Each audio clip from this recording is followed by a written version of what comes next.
Welcome to my 307 SEM Managing an Organisation Vodcast. The organisation I have chosen to focus on is FC Barcelona. So first, a bit of background on the club. FC Barcelona are a professional football team who play in the top division of Spanish football, La Liga Santander. They were founded in 1899 and operate as a membership-owned club with over 140,000 members.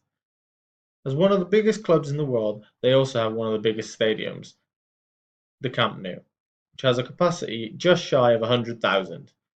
Also one of the most successful clubs, having won over 130 trophies in their history.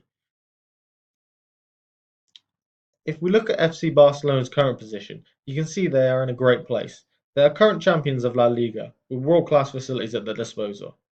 They recently came third in the Deloitte Football Money League 2018, which ranks the most valuable clubs in the world. They're also excelling online, with over 300 million followers across their social media platforms. In terms of their goals and objectives, simply they want to become the most admired, loved, and global sporting institution in the world. So how do managers at Barcelona manage the organisation? There are many theories I could talk about, however I don't have time, so I'll focus on structure, control, and culture. I'm going to start with structure. Structure gives a framework for order and command and makes management possible. Structure of organizations have three components: complexity, formalization, and centralization. I'm only going to focus on complexity. On screen, you will now be able to see FC Barcelona's organizational chart, which shows you their structure. So, complexity is broken down into horizontal, vertical, and spatial differentiation. I will only look at horizontal and vertical differentiation. Horizontal differentiation occurs in two separate ways: specialization and departmentalization. Specialization again has two forms. First is functional specialization. This is where organizational activities are broken down and divided up into simple and repetitive tasks. The second is social specialization. Here the workforce is separated based on their training and specialties. Within FC Barcelona, it is social specialization that occurs. As for example, employees with specialities in law will be placed in the legal services area, those with experience in real estate will go to the real estate department, and so on. The second type of horizontal differentiation is departmentalization, which is essentially how management differentiate activities into subunits. This can be done either by product, by function, or by geographical location. At FC Barcelona, the organizational structure is departmentalized by function. As can be seen by the organizational chart, the organization is divided up into lots of separate subunits, depending on what service or function they are providing. So you have the communications area, the social area, the football area, and so on. Obviously, they all interact with each other, but they are separate subunits. Vertical differentiation is the other area of complexity. This is the number of levels within an organization. The more layers an organization has, the more complex it becomes, and the greater issues regarding communication, coordination, and speed of decision making will occur. FC Barcelona have a reasonably flat structure, with few layers between the bottom rung of employees and the president and board of directors at the top. This also means that the managers of FC Barcelona have a large span of control. Span of control is basically how many employees a manager is directly responsible for. As the organizational chart shows, the CEO, Oscar Groh, is responsible for 11 department managers, and hence he has a large span of control. Both the horizontal and vertical differentiation adds to the complexity of FC Barcelona, as there are more areas to manage and relationships therefore need to be stronger, and communication is vital to ensure FC Barcelona's performance is maximised. Control is another way in which managers can manage the performance of FC Barcelona. Traditionally, there are three forms of control: administrative control, social control, and self-control. I will only look at the administrative control and social control. There are, however, more forms of control, both informal and ideological. Administrative control consists of formal rules created to guide employees to what is deemed the correct course of action. At FC Barcelona, these administrative controls are plentiful in the form of job descriptions, discipline procedures, work schedules, and so on. However, One of the more prevalent forms of administrative control is the 25-page Code of Ethics that is given to every employee. This is a planned, formal document used to guide all employees on how to act and behave in a variety of situations. Social control, on the other hand, emerges from the shared norms and values of an organization's actors. FC Barcelona have a very unique, strong culture and history which has built these shared beliefs and norms that lead to social control. La Masia is an example of this.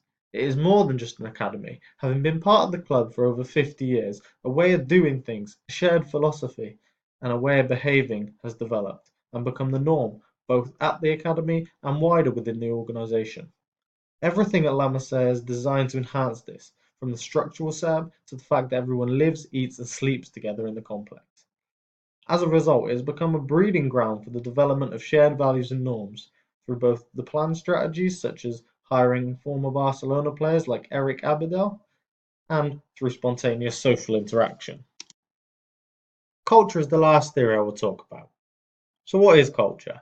There is a definition on screen, but to sum it up, it is the shared assumptions of a group that has worked well enough to be considered valid and thus taught to new members as the correct way of doing things.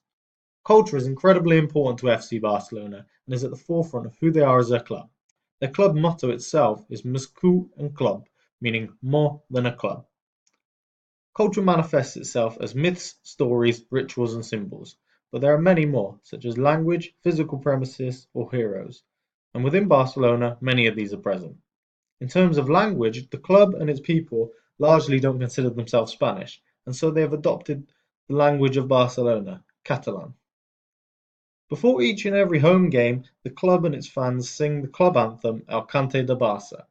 Here we have a ritual. As mentioned before, Barcelona have world-class physical premises, their stadium especially, and this helps convey a message of power and unity. Stories also play a big part. Stories of the oppression in their early days and their success present a message of perseverance and sticking by your values. The symbol of Barcelona, the club crest, is also very important. It helps capture, represent, and honour its founders and the connection the club has with the city through its design and colours. There is no doubt FC Barcelona have a thick culture. Everyone within the organisation agrees on the importance of the club values and makes frequent use of their culture, as it is ultimately what holds the organisation together. But how do FC Barcelona manage their culture? Well, it can and is done using the 5 mechanisms that Shine presents. 1. What the leaders pay attention to, measure, and control.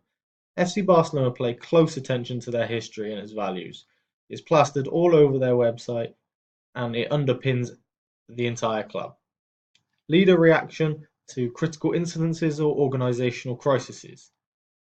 FC Barcelona always react with their club motto in mind, more than a club. Take the recent Catalonian elections, for example. The club were highly supportive of their community and even played a match behind closed doors as a result of it. Role modelling. FC Barcelona do this incredibly well. They pick employees who embody the club and its values to be role models. A great example of this is Gerard Piqué. Criteria for rewards and status. The club reward those who are loyal and again represent the values, often promoting from within. For example, Eric Abidal, a former player, then moved on to work at the academy, and Pep Guardiola, before he became manager, was the assistant manager.